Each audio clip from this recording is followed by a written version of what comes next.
First, some housekeeping since I haven't done one of these in a while. The name I use for my short episodes has been changed from a blip to a shortwave transmission, mostly to avoid trademark issues with one of the other places I host my videos.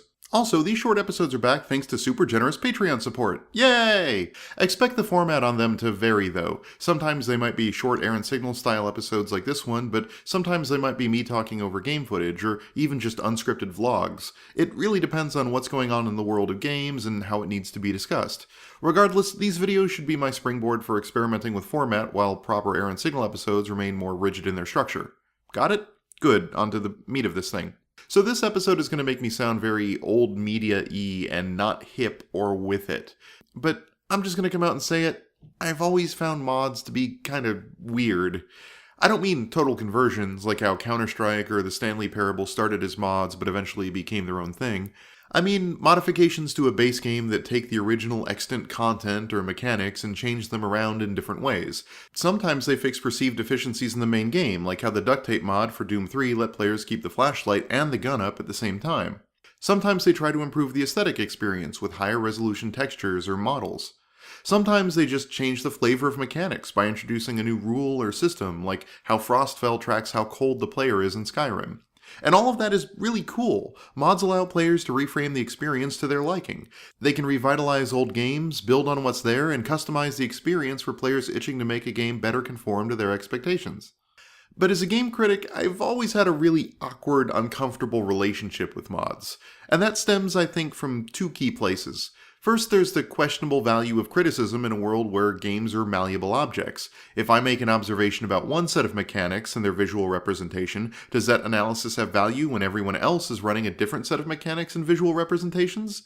I mean, that duct tape mod in Doom 3 felt like it undercut one of the few good decisions the game had going for it, forcing players to choose between visibility and protection at any given moment. If any part of the game was scary at all, it was because of that conflict.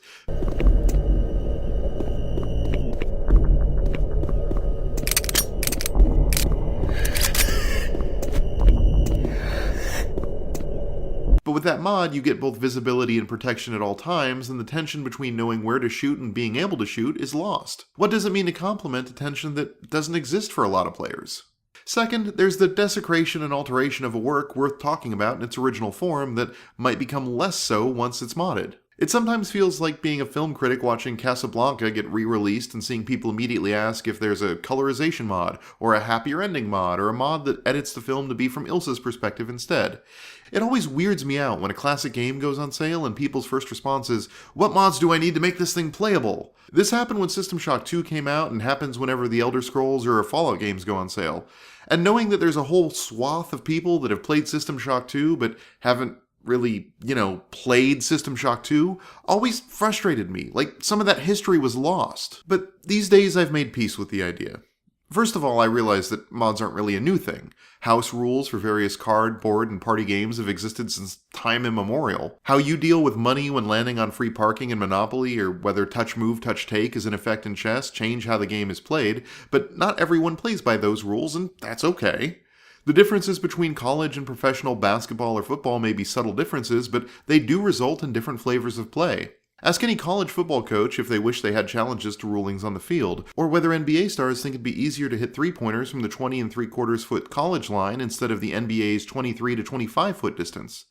And representational changes like reframing Monopoly as Pugopoly or NC Stateopoly or Wineopoly aren't conceptually all that different from putting Thomas the Tank Engine into Skyrim as a dragon. All of these modifications change core game systems and their representations, and all of them predate traditional computer game modding by decades, if not centuries.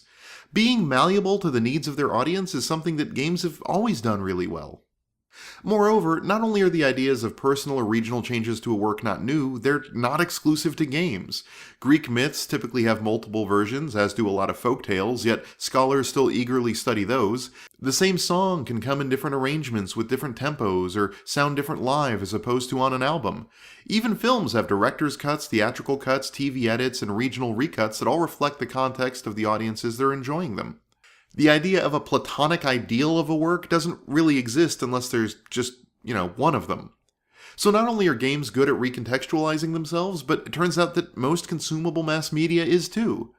Really, the perspective I found to be the most useful is to think of mods as sort of like the extended canons of a video game that can sometimes form their own followings. To put it in cliched geek terms, think of it like the, Star Wars universe. Some people consider the first three movies canon, but kids growing up right now are probably more interested in the Clone Wars cartoon. And some people vouch for a Lucas-only canon that includes the prequels and original trilogy, but not anything else. And still others argue for the canonization of the novels. To each of these groups, the phrase Star Wars means a different story with different events and different characters. The line between what is officially Star Wars and what is stuff added in by random people is really blurry and is largely based on personal preference. But we can still talk collectively about a colloquial Star Wars without confusion and make clarifications about what we mean by that where needed.